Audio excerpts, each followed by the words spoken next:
दो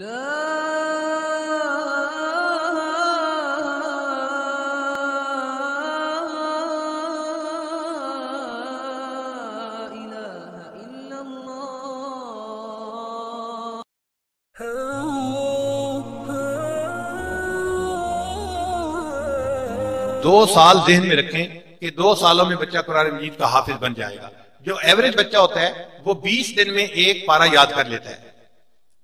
जो बहुत ज़हीन हो वो 15 दिन में भी कर सकता है, और जो इतना इंटरेस्ट न रखता हो वो 1 महीने में कर सकता है। लेकिन 2 साल में कुरान मजीद का याद हो जाना ये एक अचीवेबल टारगेट है, जो एवरेज से बिलो अगर कोई बच्चा है तो वो भी हासिल कर सकता है। हाँ, जो बच्चे मेहनती होते हैं वो इससे भी जल्दी याद कर लेते हैं। हमारे जामिया में एक मरतबा एक बच्ची आई, वो डबल MA थी, MA ज्योग्राफी और MA कैलीग्राफी। कहने लगी जी कि मैं डबल MA करके आई हूं लेकिन मुझे हाफिजा बनना है।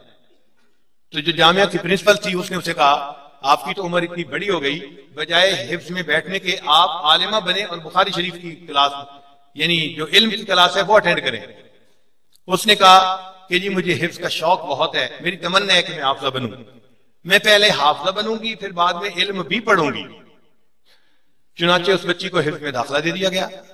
अब क्लास में जो बच्चियां थी वो तो 5, 6 साल, 7 साल की बच्चियां थी, और ये अकेली बच्ची बड़ी उम्र की बच्ची, यानी 28, 27 साल उम्र होगी, डबल MA ये कर चुकी थी।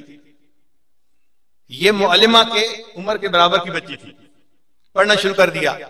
अल्लाह की शान देखें कि 7 महीने के बाद एक दिन मुझे घर वालों ने बताया कि जी वो जो बड़ी बच्ची आई थी ना डबल MA, मैंने कहा कहने लगे जी उसका हिफ्ज मुकम्मल हो गया।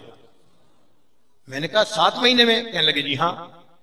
मैंने कहा जरा पता करो, ये बच्ची उम्र में बड़ी थी, ऐसा तो नहीं कि इसने मौलमा के साथ दोस्ती लगा ली हो और मौलमा इसको सबक देती गई हो और पीछे मंजिल पे तवज्जो ही न दी हो, आगे दौड़ पीछे चौड़। तो एहलिया ने कहा कि उसको मैं बुलवा लेती हूँ और आप खुद उसका इम्तिहान ले लें।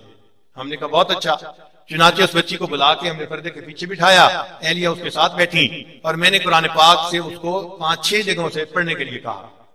वो जगह जहां आदमी को बहुत ज्यादा यानी मुतशाबिहात लगते हैं, भूलता है, अक्सर उफाज गलती कर जाते हैं, उस बच्ची ने तमाम जगहों से बिल्कुल सही सही कुरान पाक की तिलावत कर दी।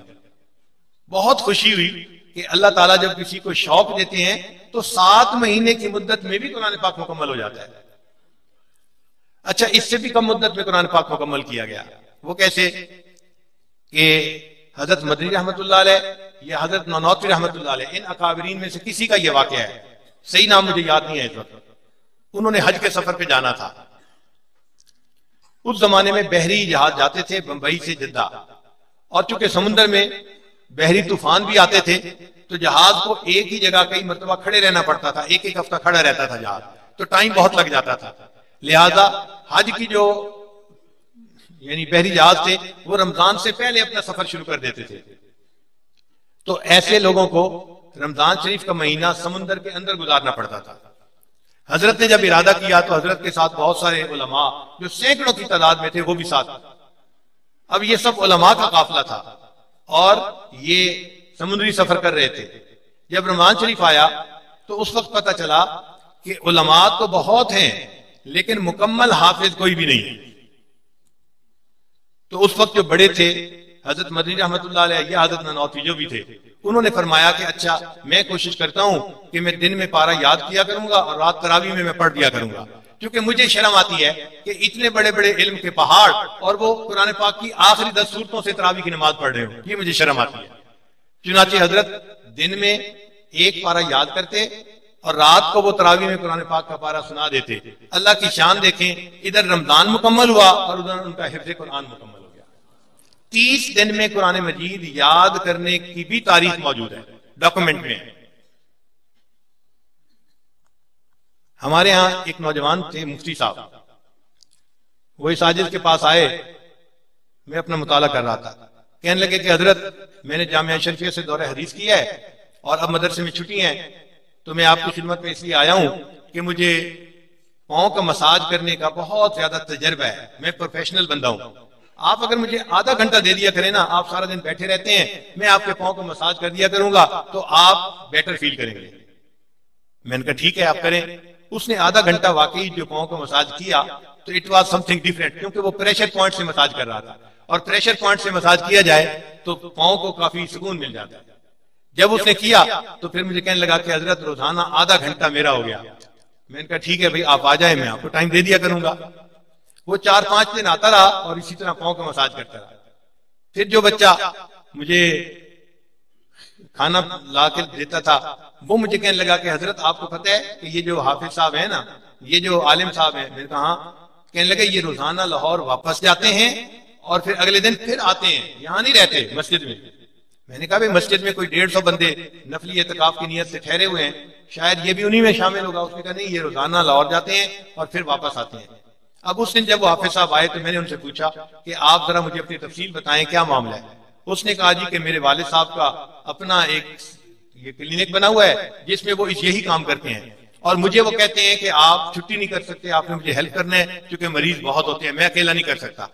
तो चूंकि वालिद साहब ने इजाजत नहीं दी और दूसरी तरफ मुझे आपने खिदमत का मौका दे दिया, मैं इस मौके को भी जाया नहीं करना चाहता। तो मैं क्या करता हूँ कि डाइवो पे बैठ के 3-4 घंटे में आपके पास पहुंच जाता हूँ और आधा घंटा खिदमत करके फिर दोबारा डाइवो में बैठ के वापस जाता हूँ और फिर 8 घंटे अगले दिन वालिद के साथ ड्यूटी भी करता हूँ। तो मुझे बहुत जो है खुशी हुई। एक नौजवान बच्चा है, इसकी नींद भी पूरी नहीं होती, आराम भी पूरा नहीं होता, ये वालिद की भी बात मान रहा है और एक उस्ताद की भी बात इस तरह से पूरी कर रहा है।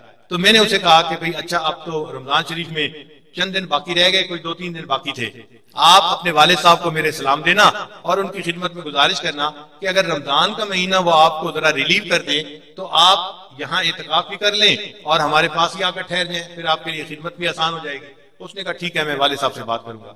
अल्लाह की शान, वो वापस गए, वालिद साहब को कहा, उनके वालिद साहब के दिल में अल्लाह ने बात डाल दी। कहने लगा अगर पीर साहब ने ये कहा है ना तो रमजान का महीना तो मेरी तरफ से फारिग हो, बेशक अगर इत्काफ करना है तो पूरा महीना कर सकते हो।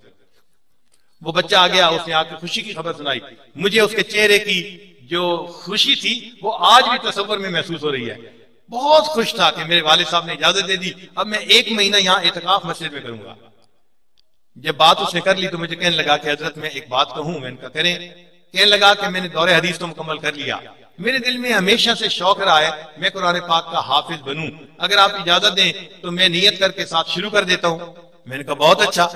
चुनाचे उसने कुरान पाक हिफ्ज भी शुरू कर दिया नफली इत्काफ के दौरान। जब मैं ईद के बाद सफर से वापस आया तो मुझे पता चला कि उन हाफिज साहब ने 1 महीने में पूरा कुरान मजीद याद कर लिया। तो मुझे बहुत खुशी हुई कि आज के दौर में भी ऐसे नौजवान मौजूद हैं जो 1 महीने में पूरे कुरान पाक को याद कर लेते हैं। तो मैंने किसी महफिल में खुशी का इजहार किया कि जी एक बच्चे ने 30 दिन में कुरान मजीद याद किया। मेरा बड़ा बेटा कुरान मजीद का हाफिज है। वो घर में मुझे कहने लगा अबू जी मैं खुद भी हाफिज हूं और मुसल्ला सुनाता हूं। तो मुझे अच्छी तरह पता है उसने महीने में याद नहीं किया, उसने 28 दिन में कुरान मजीद याद किया है और 29 की रात को उसने अपना आखिरी पारा सुनाया था, हम नहीं सुना था उसका पारा।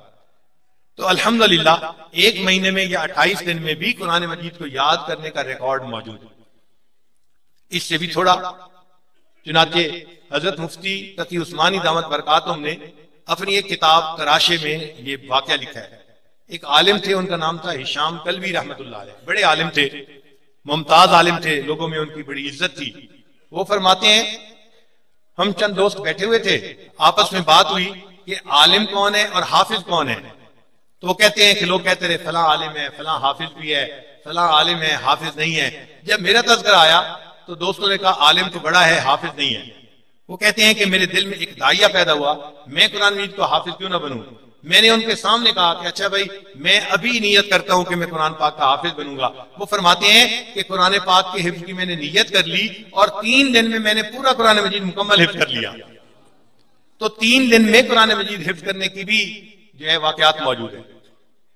इमाम आज़म अबू हनीफा रहमतुल्लाह अलैह के पास एक शागिर्द आते थे, उनका नाम था मोहम्मद। वो एक नवाब का बेटा था, ज़हीन बहुत था। तो जब उसने चंद दिन सबक पढ़ा तो इमाम आज़म अबू हनीफा रहमतुल्लाह को अंदाजा हुआ कि ये हाफिज नहीं है। तो इमाम साहब ने कहा मोहम्मद आपको पता है कि मेरा शागिर्द बनने के लिए ये शर्त है कि वो बंदा हाफिज हो, ये प्री क्वालिफिकेशन है कि मेरे पास आने वाला हर बच्चा कुरान मजीद का हाफिज होना चाहिए और आप तो हाफिज नहीं हो। तो मेरा मशवरा ये है कि आप जाएं और हिफ्ज मुकम्मल करके आए। वो बच्चा उठ खड़ा हुआ, कहने लगा जी अच्छा मैं जाता हूँ, हिफ्ज करके आता हूँ। चला गया। एग्जैक्ट 1 हफ्ते के बाद वो बच्चा वापस इमाम साहब को मिलने के लिए आया। तो इमाम साहब समझे कि 1 हफ्ते के बाद ये अपने उस्ताद को सलाम करने के लिए आया। जब वो बच्चा आया तो इमाम साहब ने पूछा, मोहम्मद कैसे आना हुआ? हजरत आपने फरमाया था कुरान मजीद को हिफ्ज करके आओ। मैं 7 दिनों में पूरे कुरान मजीद को हिफ्ज करके वापस आ गया हूं। तो 7 दिन में कुरान मजीद को याद करने की भी मिसालें हैं और 3 दिन में कुरान मजीद को याद करने की भी मिसालें मौजूद हैं।